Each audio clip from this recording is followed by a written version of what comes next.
Ce n'était pas un cri, c'était une lente et douloureuse implosion, une étoile mourante s'évanouissant dans le trou noir de l'âme.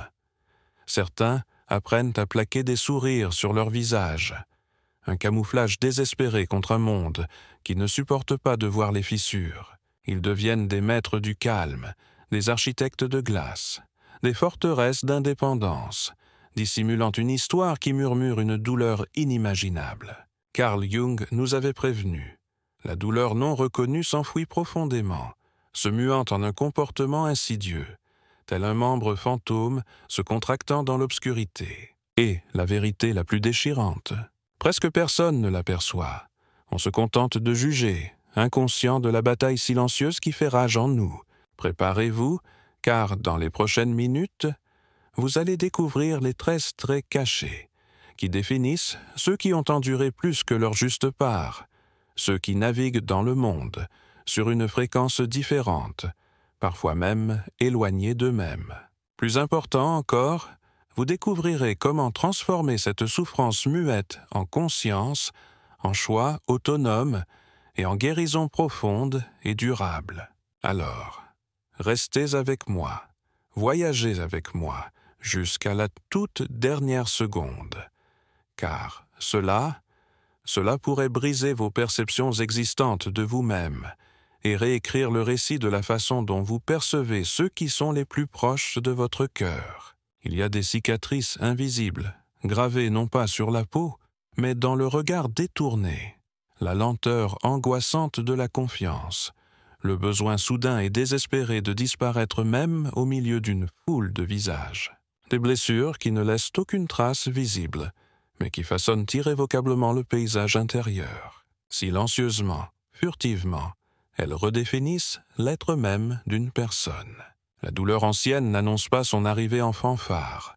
Elle s'insinue dans la trame même de l'existence, résidente permanente dans la demeure de l'âme. Elle se manifeste par un silence étouffant, là où des mots vibrants devraient s'épanouir, par une raideur calcifiée là où un cœur ouvert osait autrefois s'aventurer. Parfois, la personne perd tout souvenir conscient des fardeaux qu'elle porte.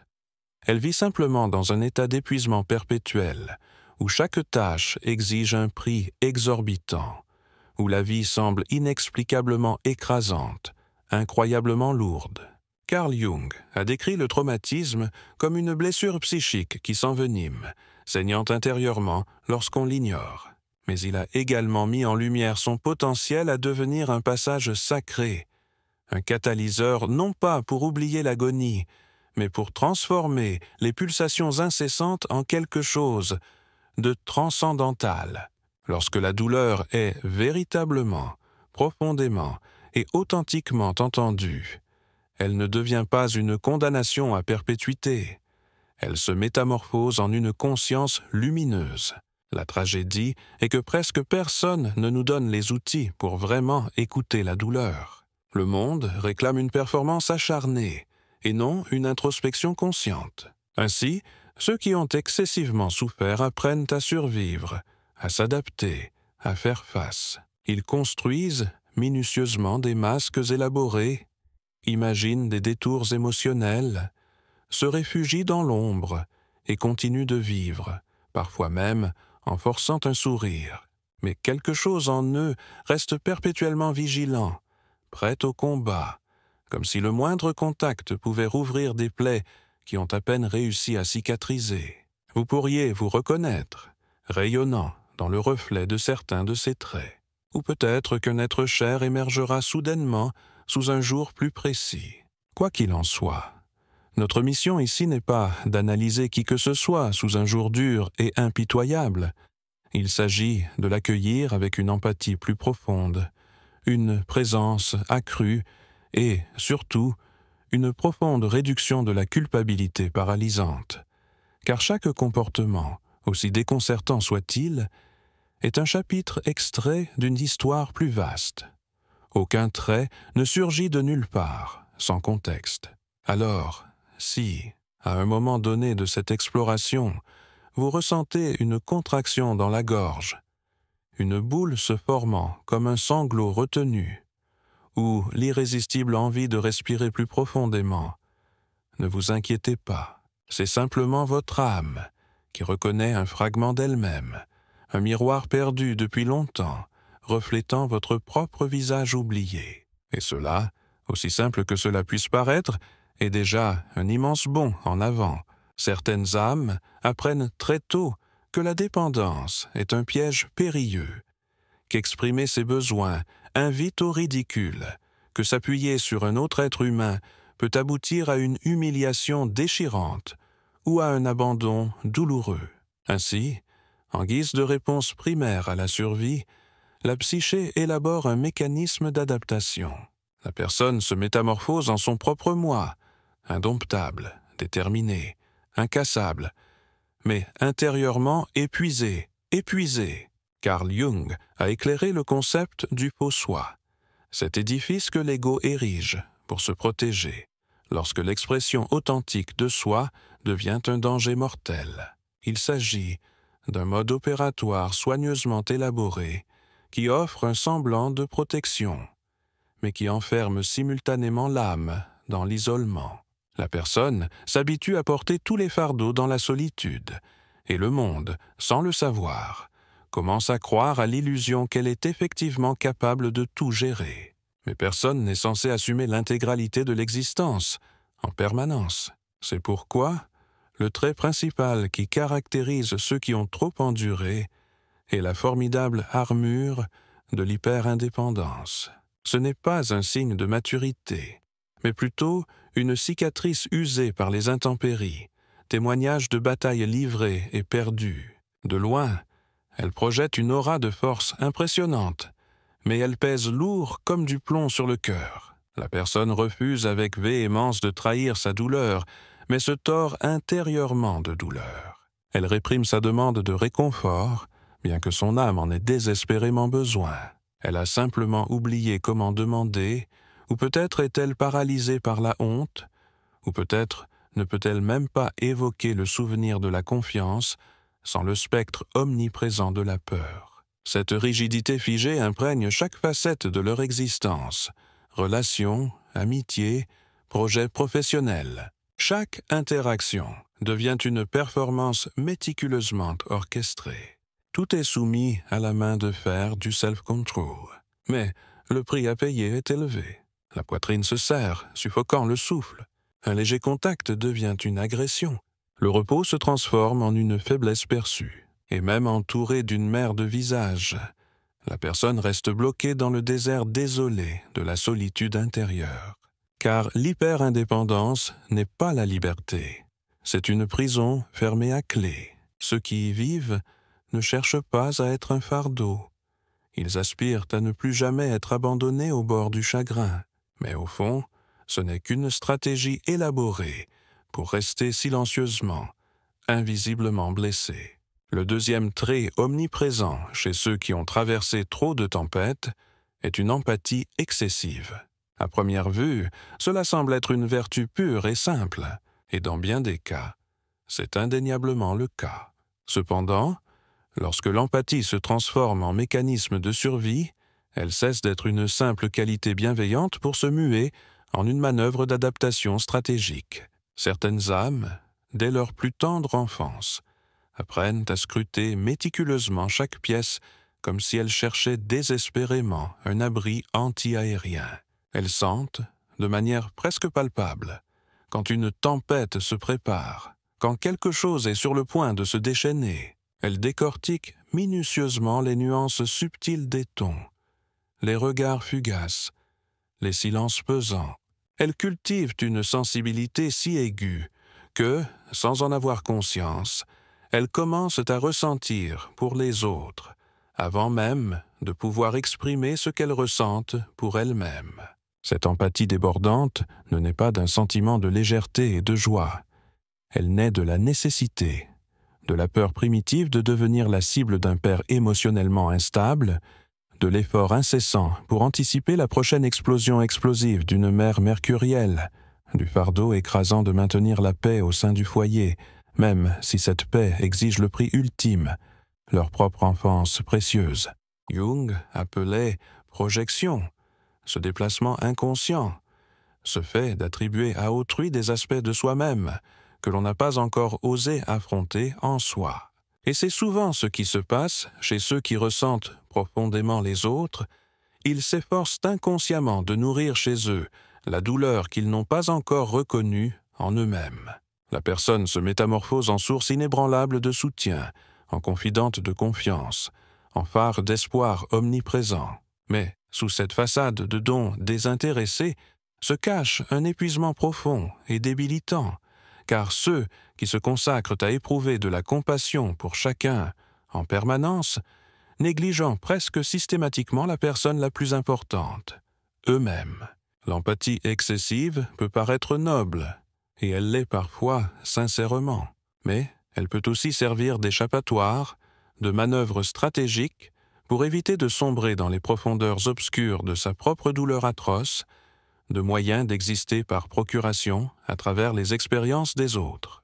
Car exister uniquement pour soi est devenu insupportable. Pire encore, cette forme d'empathie peut engendrer des relations profondément déséquilibrées, où l'un donne sans relâche, tandis que l'autre prend insatiablement, où écouter l'autre devient un prétexte commode pour faire taire perpétuellement sa propre voix intérieure. Et peu à peu, cette sensibilité si finement raffinée se transforme en une surcharge écrasante. Les personnes qui portent ce fardeau se sentent souvent invisibles, à moins d'apporter activement leur aide. C'est là le signe le plus clair que l'empathie, dans ce contexte, a cessé d'être une expression d'amour pour se muer en un mécanisme de défense désespéré. Au fond, toute cette sensibilité émotionnelle exacerbée trouve son origine dans une origine spécifique. Il y a bien longtemps, quelqu'un était contraint d'anticiper ses émotions pour survivre. Mais aujourd'hui, cette nécessité n'existe plus. Et l'acte le plus profondément empathique est peut-être de rediriger enfin cette attention inébranlable vers l'intérieur. Certains aiment d'une main hésitante, n'offrant qu'une fraction de leur cœur. Non pas par incapacité à ressentir profondément, au contraire, ils ressentent avec une intensité parfois bouleversante, mais parce qu'ils se retiennent par réflexe, construisant des barrières complexes. Ils observent, décortiquent chaque nuance, analysent chaque détail, avant même d'envisager la possibilité d'ouvrir pleinement leur cœur. Et même lorsqu'ils commencent à tendre une fragile étincelle de confiance, ils préservent perpétuellement un espace secret d'eux-mêmes, un sanctuaire vierge de toute autre âme, un lieu perpétuellement enveloppé de doutes. C'est comme si quelque chose en eux murmurait sans cesse. Procédez avec une extrême prudence. Cela pourrait à nouveau vous infliger une douleur atroce.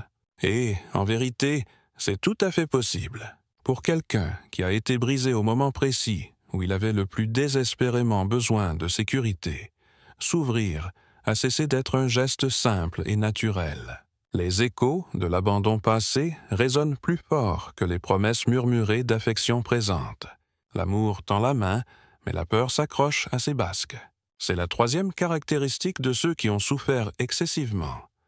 Une peur profonde et débilitante des relations authentiques et intimes. L'intimité agit comme un déclencheur, déclenchant d'anciennes sonnettes d'alarme et activant des mécanismes de survie profondément ancrés. Il ne s'agit pas d'une comédie. C'est l'inconscient qui reconnaît des schémas qui ont laissé des cicatrices indélébiles, même si le conscient ne parvient pas à articuler pleinement l'origine de cette réaction intense. Jung a expliqué comment des complexes inconscients peuvent prendre le contrôle de notre conscience. Dans le contexte d'une relation, cela se manifeste par des réactions excessives et disproportionnées, des accès de jalousie apparemment irrationnels et des replis sur soi soudains et inexplicables. Mais, tapis sous la surface, se cache presque invariablement un enfant intérieur qui se souvient avec précision de la douleur atroce d'avoir accordé sa confiance pour finalement être cruellement abandonné, livré seul à lui-même dans l'obscurité. En apparence, Cette personne peut dégager une aura de confiance en elle, parfois même proche de l'autosuffisance. Elle peut prononcer des phrases telles que « je n'ai besoin de personne » ou « je suis bien mieux seul ».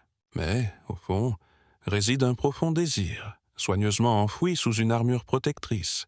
Et chaque fois que quelqu'un s'approche trop près, ce désir refait surface, habilement déguisé en peur paralysante, irritabilité latente, contrôle oppressant ou silence impénétrable. Les relations authentiques exigent une présence totale et sans faille, la volonté de se dévoiler pleinement avec ses vulnérabilités. Mais pour quelqu'un qui a été blessé à plusieurs reprises, être pleinement présent est une expérience douloureusement exposée, comme se retrouver nu dans un blizzard hurlant. Ainsi, l'amour se transforme en un champ de bataille périlleux, et non en un sanctuaire de répit et de renouveau. Si vous vous surprenez à aimer quelqu'un qui porte ce fardeau, il vous faudra la patience d'un saint, l'engagement indéfectible d'un phare dans la tempête. Et si vous vous reconnaissez dans ces mots, il vous faudra un immense courage, non pas pour vous lancer tête baissée dans l'inconnu, mais pour accepter la profonde conscience que, peut-être, le moment présent ne doit pas nécessairement être une répétition automatique et douloureuse du passé. Tous les amours ne sont pas douloureux, tous les gestes d'approche ne sont pas des abandons habilement déguisés. Parfois, c'est simplement quelqu'un qui s'efforce de rester, offrant sa présence inébranlable comme un phare dans l'obscurité. Combien de fois avez-vous entendu la phrase « Tu es si fort » résonner à vos oreilles? Et à chaque fois, vous offrez un sourire, un murmure de remerciement, un léger hochement de tête. Mais personne ne témoigne des larmes solitaires qui tachent votre oreiller chaque nuit, des sanglots silencieux qui secouent votre corps jusqu'à l'aube. Certaines âmes ont été propulsées dans le rôle de symbole de force, faute d'autres alternatives viables. Lorsque les fondations de leur monde se sont effondrées prématurément, elles se sont retrouvées face à deux choix difficiles: porter le toit effondré sur leurs propres épaules ou être écrasé sous son poids. Ainsi, le corps apprend à se relever chaque jour, même lorsque chaque fibre de l'être aspire à succomber à la gravité, à se dissoudre dans l'ombre, à cesser tout simplement d'exister. Le quatrième trait caractéristique de ceux qui ont surmonté trop de tempêtes est le suivant: la personnalité méticuleusement construite de la personne forte et inébranlable qui s'effondre dans une solitude angoissante. L'apparence extérieure est celle d'un équilibre serein, une façade calme masquant un trouble intérieur. La voix est ferme, inébranlable. Le regard est constant, inébranlable. Mais sous cette apparence soigneusement travaillée se cache un épuisement qui échappe aux regards indiscrets. Car trahir la moindre trace de lassitude, c'est commettre le péché impardonnable de la faiblesse perçue. Et afficher une douleur sincère est tout simplement impossible. Jung qualifiait cette personnalité de masque social que nous portons tous, de visage que nous présentons au monde. Mais, lorsque le poids de la douleur intérieure devient insupportable, ce masque cesse d'être un choix conscient et se métamorphose en un bouclier permanent, une barrière impénétrable. L'individu se façonne pour incarner ce que le monde exige de lui, sculptant minutieusement son identité pour refléter les attentes extérieures, et perd progressivement le contact avec l'authenticité de ses propres sentiments. Le risque est que toute cette force cultivée se solidifie en une prison silencieuse, enfermant l'âme dans un isolement perpétuel. Personne ne vous tend la main si vous avez besoin d'aide, car chacun vit dans l'illusion réconfortante que vous maîtrisez parfaitement tout. Mais personne ne peut assumer l'intégralité de l'existence en permanence. Personne ne devrait se voir confier une tâche aussi impossible. Ce qui ressemble superficiellement à de la stabilité n'est souvent rien d'autre qu'une maîtrise de soi soigneusement gérée, une tentative désespérée d'empêcher la rupture du barrage. Ce qui se présente comme une maîtrise de soi inébranlable est, en réalité, une manifestation de la peur primitive de s'effondrer publiquement, de se fracturer sous le regard impitoyable d'autrui. Ainsi, la vie se métamorphose en un exercice d'équilibre implacable, maintenir méticuleusement l'ensemble à l'extérieur, tout en se fracturant lentement et irrévocablement à l'intérieur. Et lorsque l'inévitable effondrement survient, il se déchaîne en isolement, dans le sanctuaire de la douche, sur l'oreiller taché de larmes, pendant le trajet désolé du retour. Personne n'en est témoin. Personne ne soupçonne le chaos qui couve sous la surface posée, tant la performance a été impeccablement exécutée, la façade si convaincante. Il semble à peine plausible que quelque chose ait pu clocher, mais quelque chose cloche indéniablement. Le fardeau est trop lourd depuis trop longtemps, écrasant l'âme sous son poids implacable.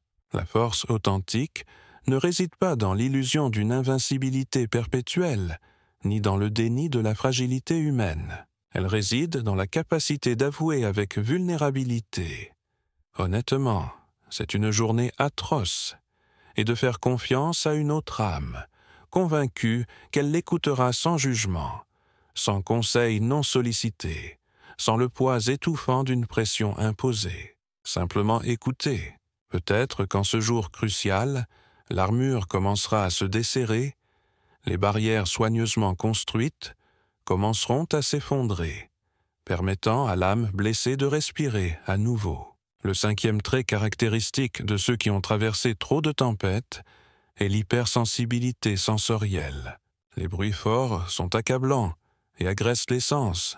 Les lumières vives irritent, provoquant un recul viscéral. Les environnements surpeuplés épuisent, laissant une sensation de vide et d'épuisement. L'esprit conscient tente désespérément de garder le contrôle, mais le corps réagit le premier, se rebellant involontairement contre l'assaut des stimuli. Le cœur s'emballe, un battement de tambour frénétique d'anxiété.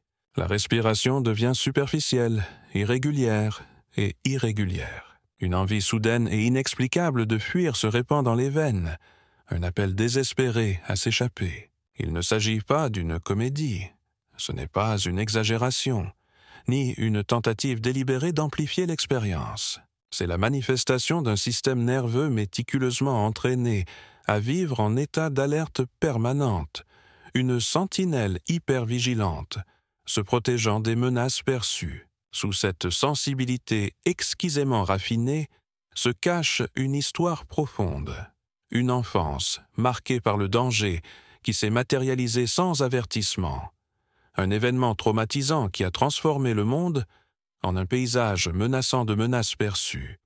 Un corps qui, pendant une période prolongée, s'est vu refuser le réconfort d'une véritable relaxation, lorsque la douleur émotionnelle imprègne l'âme avec une intensité implacable. Le corps n'oublie jamais vraiment. Il s'accroche aux souvenirs, aux sensations, aux réponses viscérales. Jung postulait que tout ce qui n'est pas reconnu par la conscience refait inévitablement surface sous forme de fatalité.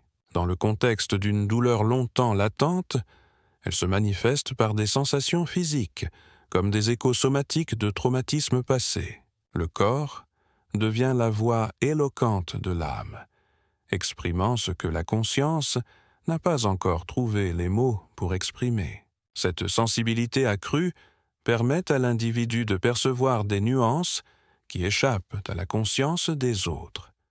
Un subtil courant d'agressivité dans un bruit de fond, une légère odeur qui passe inaperçue aux yeux des autres, un regard fugace qui s'attarde une demi-seconde de trop, ressemblant à une forme subtile de jugement.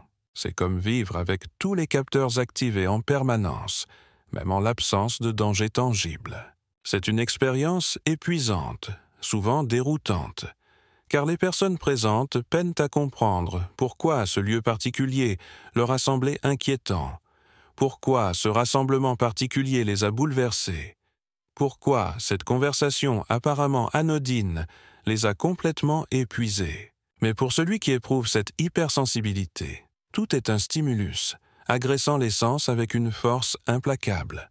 Tout frappe à plein volume, sans tampon, sans filtre, sans répit. Cette sensibilité extrêmement raffinée peut être un don précieux lorsqu'elle est bien comprise et exploitée. Nombre de ceux qui possèdent ce trait sont profondément intuitifs, perspicaces et parfaitement à l'écoute des énergies subtiles du monde. Mais lorsqu'elle est enracinée dans un traumatisme passé, elle se métamorphose en un fardeau écrasant, un boulet qui enchaîne l'âme.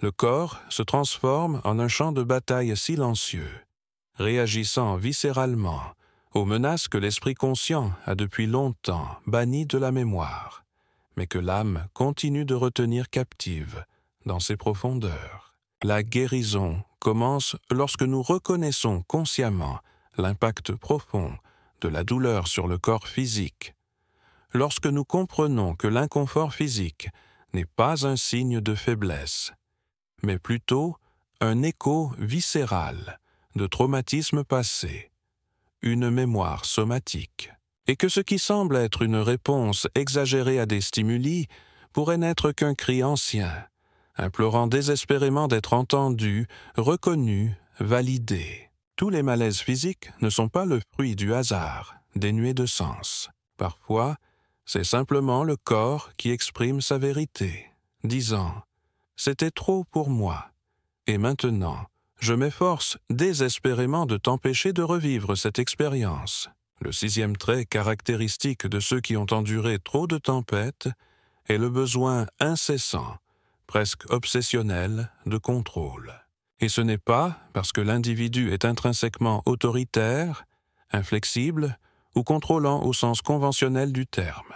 C'est parce qu'à un moment crucial de sa vie, il a été plongé dans le chaos et l'abîme de circonstances accablantes et qu'il a appris, au fil d'essais et d'erreurs pénibles, que s'il ne parvient pas à exercer un contrôle inébranlable sur chaque facette de son existence, tout s'effondrera inévitablement. Le contrôle se métamorphose en un moyen désespéré de respirer, de maintenir un fragile semblant d'ordre au milieu du chaos tourbillonnant, en planifiant méticuleusement chaque étape, en anticipant sans relâche chaque résultat potentiel, en vérifiant 3 fois chaque détail. Ce n'est pas un exercice de conquête du pouvoir, c'est un mécanisme de défense désespéré contre l'emprise suffocante de la peur d'être à nouveau prise au dépourvu, la peur de revivre un traumatisme passé qui a fait des ravages dans l'âme. En apparence, cela projette une image d'efficacité impressionnante, d'organisation impeccable et de responsabilité inébranlable. Mais, enfoui au plus profond de soi, couve une tension perpétuelle, un courant sous-jacent d'anxiété incessant. Il n'y a pas de répit, pas de véritable détente, car même lorsque tout semble se dérouler sans accroc, l'esprit reste prisonnier d'une boucle perpétuelle de calculs frénétiques. Et si quelque chose tournait mal? Et si j'oubliais par inadvertance quelque chose d'une importance cruciale? Carl Jung a observé avec perspicacité. L'ego s'efforce sans cesse de contrôler précisément ce que l'inconscient refuse farouchement d'affronter. Dans ce contexte, le besoin obsessionnel de contrôle se solidifie en une barricade impénétrable, érigée contre l'imprévisibilité inhérente à la vie, contre le sentiment suffocant d'impuissance abjecte qui consumait autrefois l'âme et n'a jamais complètement lâché prise. Les individus pris au piège de ce mode de contrôle implacable peinent à lâcher prise, même momentanément. Ils ont une aversion pour la délégation de tâches, car ils ne peuvent compter que sur eux-mêmes pour faire les choses correctement. Ils résistent farouchement à l'inattendu, car pour eux, les surprises ne sont pas de simples perturbations inopportunes.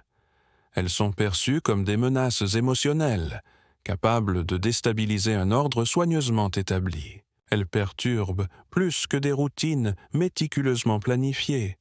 Elles ébranlent les fondements même de la psyché. Souvent, ils restent inconscients de la mesure dans laquelle ils sont prisonniers de ce mécanisme auto-entretenu. Ils vivent simplement dans un état d'épuisement perpétuel, se sentant constamment surchargés, cherchant sans relâche à tout réparer, même lorsque personne n'a explicitement sollicité leur intervention.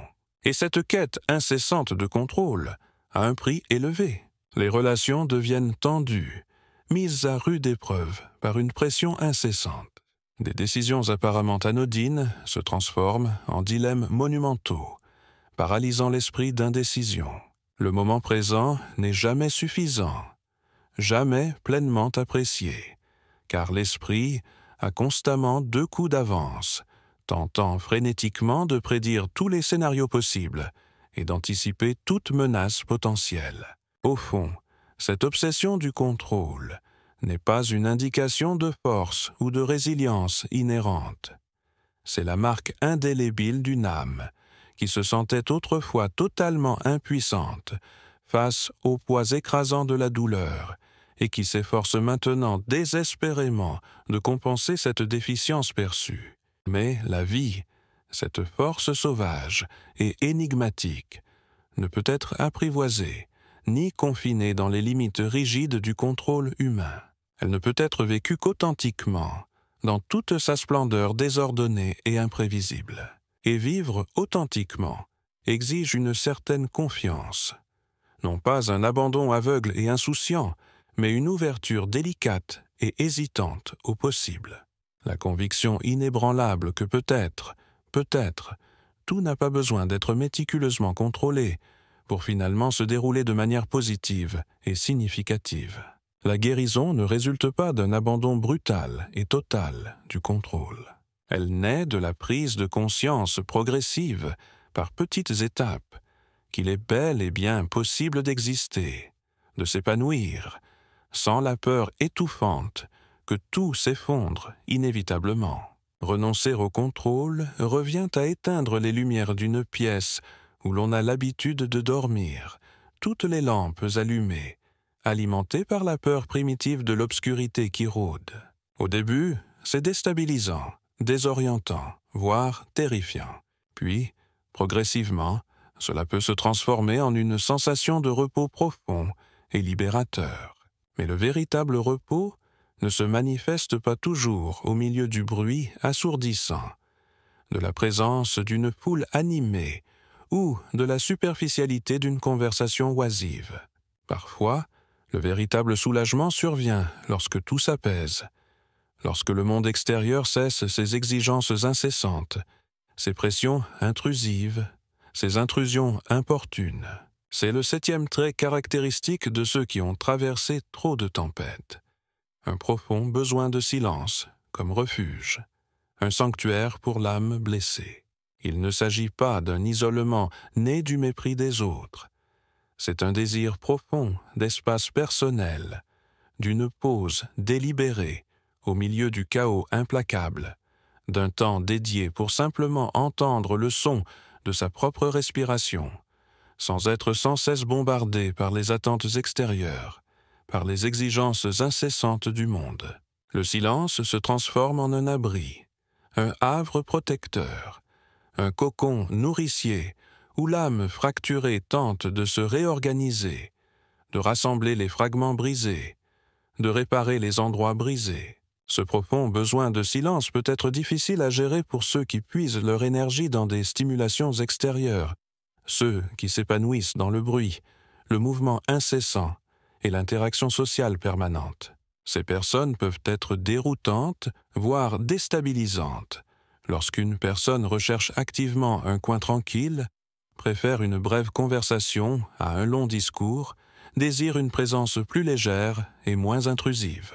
Mais pour ceux qui ont surmonté des tempêtes intérieures tumultueuses, le silence n'est pas synonyme de vide. C'est un processus vital de réparation, un acte conscient d'auto-préservation.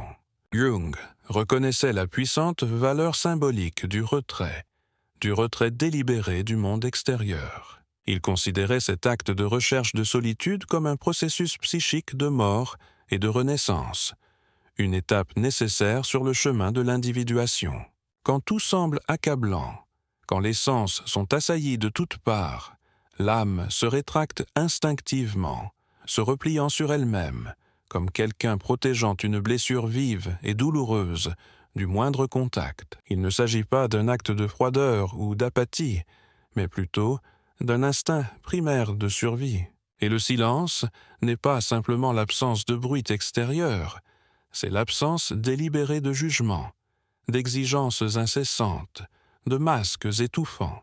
C'est un espace sacré où rien ne requiert d'explication, où la douleur peut simplement exister, libérée du regard scrutateur d'un public, libérée de la pression suffocante d'une guérison accélérée. Mais avec le temps, ce silence, qui servait initialement de baume à l'âme, peut peu à peu se transformer en un mur redoutable, une barrière impénétrable. Ce qui n'était au départ qu'une pause nécessaire peut se solidifier en un schéma profondément ancré. Et le risque est que le silence finisse par rimer avec solitude, et que la solitude, à son tour, mène à un oubli dévastateur, à une disparition de l'esprit et du cœur des autres. C'est pourquoi ce trait exige une réflexion attentive et une attention bienveillante. Ceux qui se réfugient dans le silence ne sont pas tous intrinsèquement bien et ne s'épanouissent pas dans leur solitude.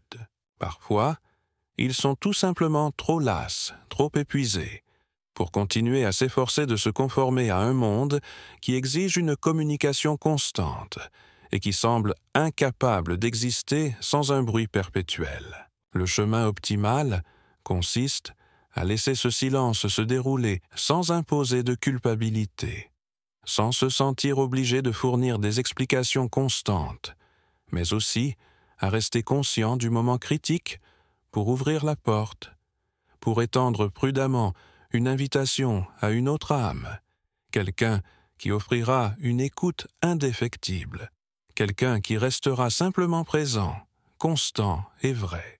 Parce que le silence peut être un foyer réconfortant, mais il nécessite aussi une porte, une voie potentielle de réentrer dans le monde, une chance de renouer avec la chaleur de la connexion humaine. Avez-vous déjà réfléchi à la simplicité apparente de cette phrase « Je te fais confiance ». Pourtant, pour quelqu'un qui a été trahi à plusieurs reprises alors qu'il lui accordait sa confiance, ces mots pèsent d'un poids presque insupportable, comme des pierres de plomb qui s'enfoncent dans l'estomac. Le geste sincère reste coincé dans la gorge, incapable d'émerger pleinement. L'émotion brute prend le contrôle de tout le corps, le rendant rigide et insensible. Non pas que le sentiment authentique soit absent, mais parce que le risque perçu semble écrasant, impossible à surmonter. Le 8e trait caractéristique de ceux qui ont surmonté trop de tempêtes est un cœur excessivement gardé, perpétuellement enfermé, méticuleusement protégé par tous les moyens disponibles, et non pas par malice, par orgueil inhérent ou par indifférence sous-jacente, mais parce que la dernière fois qu'il a osé s'aventurer dans la lumière pour battre librement et ouvertement, il a été soumis à une douleur atroce, une blessure qui résonne à travers les âges. L'ego apprend à se protéger, à construire des filtres invisibles, à évaluer méticuleusement chaque stimulus extérieur avant d'en accorder foi. Il doute sans relâche avant de finalement capituler, même à contre-cœur. Il scrute les gestes, dissèque les nuances de ton, analyse minutieusement les variations de temps les plus subtiles entre les messages successifs. L'amour arrive, tendant timidement la main, mais il doit franchir un difficile processus de sélection avant d'être jugé digne d'acceptation. Et c'est un effort épuisant, tant pour celui qui ressent le besoin incessant de se protéger que pour celui qui s'efforce d'offrir son amour et son affection. Car l'affection ne coule jamais librement, ne se déploie jamais avec une grâce naturelle. Il y a toujours un poids caché, une tension omniprésente, une question tacite qui mijote sous la surface. Puis-je vraiment, complètement et irrévocablement faire confiance à cette personne? L'âme existe dans un état perpétuel de vigilance surveillée, semblable à quelqu'un qui dort avec un œil perpétuellement ouvert, à la recherche de menaces potentielles. Jung a mis en lumière la distinction cruciale entre vivre dans une peur omniprésente et vivre dans une confiance inébranlable. Dans ce contexte, la peur est devenue le prisme déformant à travers lequel l'individu perçoit le monde. La personne interprète chaque événement extérieur à travers le prisme de la douleur passée, à travers le souvenir indélébile des trahisons passées. Et même, lorsque tout semble se dérouler sans accroc, en l'absence de danger tangible, quelque chose en elle murmure sans cesse « Restez vigilant ». La situation peut changer à tout moment. Préparez-vous à l'inévitable descente au chaos. C'est comme si l'inconscient restait inconscient du passage du temps, piégé dans une boucle perpétuelle, réagissant comme si la menace originelle était toujours présente de manière imminente. Même lorsque ce n'est pas le cas, même lorsque l'autre personne est manifestement gentille, véritablement présente et d'une douceur exquise, la méfiance persistante reste un mécanisme de défense profondément enraciné, une stratégie pour éviter la douleur future. Mais cette méfiance inébranlable finit par bloquer l'expérience authentique et pure de l'amour authentique, car il ne peut y avoir de connexion profonde, d'intimité d'âme à âme, sans une certaine mesure d'abandon, sans accepter le risque inhérent à la vulnérabilité, sans ouvrir consciemment la porte pour permettre à une autre âme d'entrer dans l'espace sacré de son monde intérieur. Et l'ironie la plus poignante de toutes, ceux qui protègent leur cœur avec le plus d'acharnement sont généralement les individus qui nourrissent le plus profond désir d'aimer et d'être aimés en retour, d'expérimenter le pouvoir transformateur d'une connexion profonde. Ils ne supportent tout simplement pas l'idée de revivre l'agonie des trahisons passées, d'endurer la douleur déchirante de l'abandon. Ils s'efforcent simplement de se protéger de tout nouveau mal. Mais surprotéger son cœur peut aussi infliger de profonds dommages, calcifier l'âme, l'empêchant d'expérimenter tout le spectre des émotions humaines, à la fois joyeuses et douloureuses.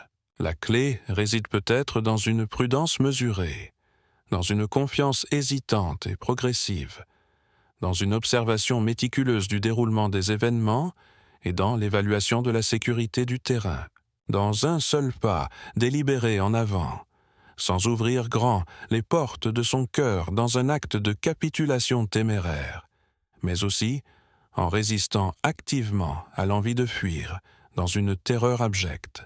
Car peut-être, juste peut-être, cette fois-ci, l'amour n'est pas arrivé avec l'intention d'infliger de la douleur. Il est venu pour rester, pour offrir un soutien indéfectible, pour fournir un refuge sûr à l'âme blessée.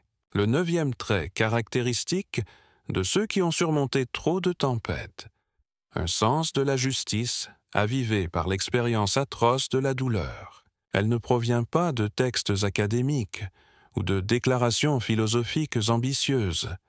Elle découle de l'expérience directe et viscérale de l'injustice, de l'impact dévastateur de la trahison, du silence angoissant de sa voix authentique, de l'impuissance suffocante d'être profondément blessé alors que personne n'intervient pour lui offrir une protection. Une âme écrasée sous le poids de l'injustice apprend à détecter sa présence subtile de loin, à reconnaître son parfum insidieux qui persiste dans l'air et ne tolérera plus passivement son influence corrosive. La moindre trace d'irrespect déclenche une sonnette d'alarme ancestrale, déclenchant une cascade de souvenirs et d'émotions. Et même lorsque tout semble apparemment calme, la réaction se manifeste avec une intensité qui naît non seulement d'un désir d'autodéfense, mais aussi de la puissance des souvenirs passés, des échos des injustices passées qui résonnent dans l'âme. Jung comprenait que les complexes émotionnels s'activent lorsque les événements présents touchent aux mêmes blessures vives que celles infligées dans le passé. Et ce sens aigu de la justice est sans aucun doute l'une de ces blessures profondes et purulentes. C'est la marque de fabrique de quelqu'un qui porte la cicatrice indélébile d'avoir été réduite au silence et qui refuse désormais avec véhémence de rester silencieux, de ravaler sa voix, de subir passivement l'injustice. Parfois, l'entourage de cette personne peine à comprendre ces réactions intenses. Ils les perçoivent comme excessives, exagérées, impulsives, mais ils ne parviennent pas à saisir le contexte sous-jacent, la douleur qui couve sous la surface. Ce n'est pas de la comédie, c'est la psyché qui affirme. Pas cette fois. Cette fois, je ne subirai pas passivement. Cette fois, je ne ravalerai pas l'injustice. Cette sensibilité éthique se manifeste souvent très tôt dans la vie.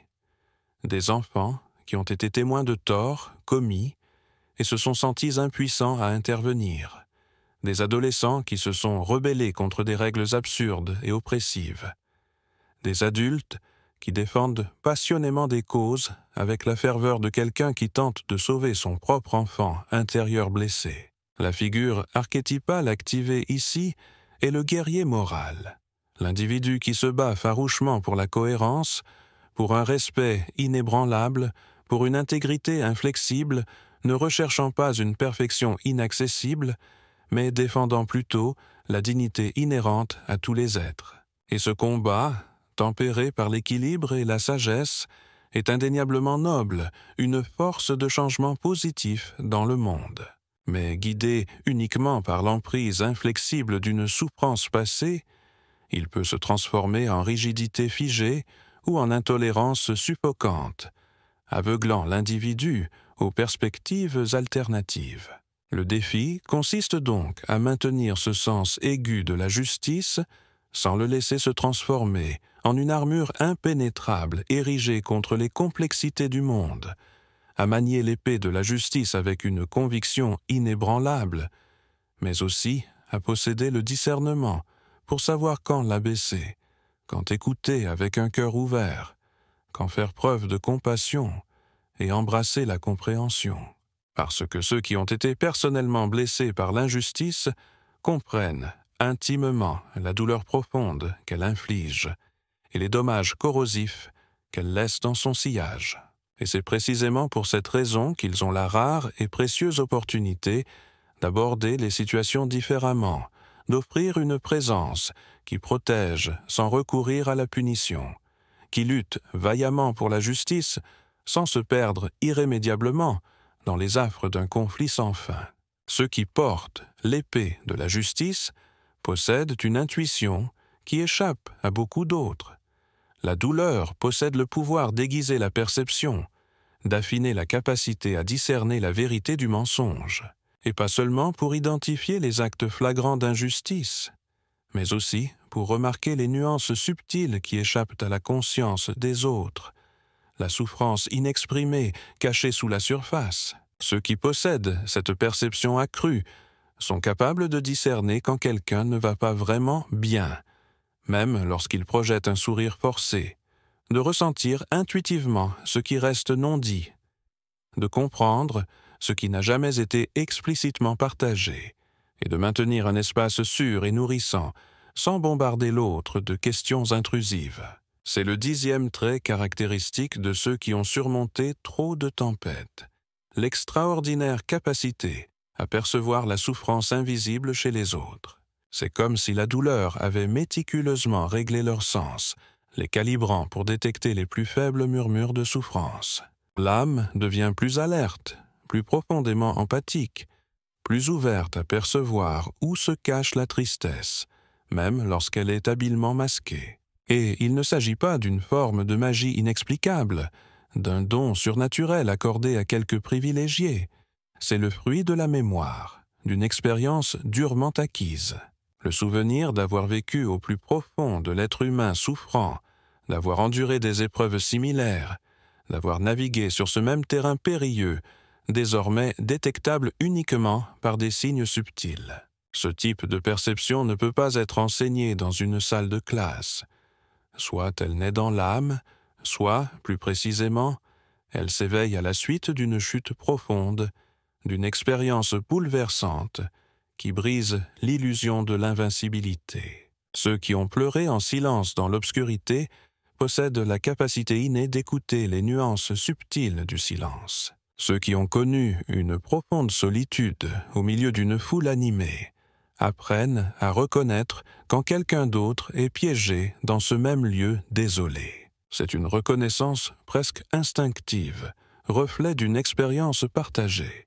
Jung a postulé qu'à mesure que nous intégrons notre propre douleur passée, nous devenons de plus en plus équipés pour reconnaître la douleur collective qui imprègne le monde qui nous entoure. C'est précisément ce que ce trait de caractère représente, une forme de radar émotionnel exacerbé qui ne cherche pas activement à être remarqué ou loué, mais qui émerge discrètement lorsque ses capacités uniques sont le plus indispensables. Et souvent, cette présence silencieuse, ce soutien indéfectible, font toute la différence, offrant une lueur d'espoir dans les nuits les plus sombres. Cette sensibilité peut projeter une aura de douceur, mais elle porte un poids profond, une lourde responsabilité. Car voir ce qui reste invisible aux autres implique aussi une obligation morale d'agir, d'offrir son soutien, de soulager la souffrance chaque fois que possible. Ceux qui ressentent une telle intensité pour les autres, négligeant souvent leurs propres besoins et leur bien-être, ils absorbent la douleur de ceux qui les entourent, intériorisant leurs difficultés. Ils se soucient des autres avec une intensité inébranlable. Ils s'impliquent profondément dans la vie des autres et, ce faisant, disparaissent souvent, s'effacent, sacrifiant leurs propres besoins au bien des autres. La clé réside dans le fait de cultiver l'équilibre, d'apprendre à voir et à soutenir les autres sans sacrifier son propre bien-être, de rester présent sans se dissoudre dans l'expérience de l'autre, de ressentir avec l'autre sans assumer le fardeau de tout porter seul. Cette extraordinaire capacité à percevoir l'invisible est un don précieux, une puissante force bénéfique pour le monde. Mais elle nous rappelle aussi constamment la fragilité de l'esprit humain et la nature omniprésente de la souffrance.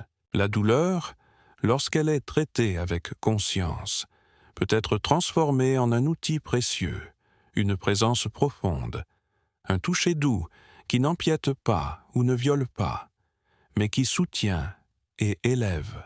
Et même lorsque le monde continue d'avancer à un rythme effréné, ceux qui possèdent ce trait comprennent intrinsèquement que la vérité réside dans les détails subtils, dans la manière précise dont quelqu'un s'assoit, dans la pause délibérée entre les mots prononcés, dans un « je vais bien » qui manque de conviction, qui ne parvient pas à convaincre pleinement, et seule une personne ayant personnellement vécu une douleur profonde peut véritablement déchiffrer le sens caché derrière ces signes subtils, peut saisir la profondeur de la souffrance inexprimée. Mais voir les autres aussi clairement a un coût important, une perte d'énergie, un brouillage des frontières. Alors que vous lisez méticuleusement les indices subtils dans les yeux des autres, décortiquez leurs gestes, scrutez leur ton de voix, quelque chose en vous murmure. Et si, au final, vous n'étiez qu'un fardeau, une présence indésirable, une imposition dans leur vie? Vous êtes-vous déjà surpris à vous excuser par réflexe pour une chose insignifiante, voire pour rien du tout?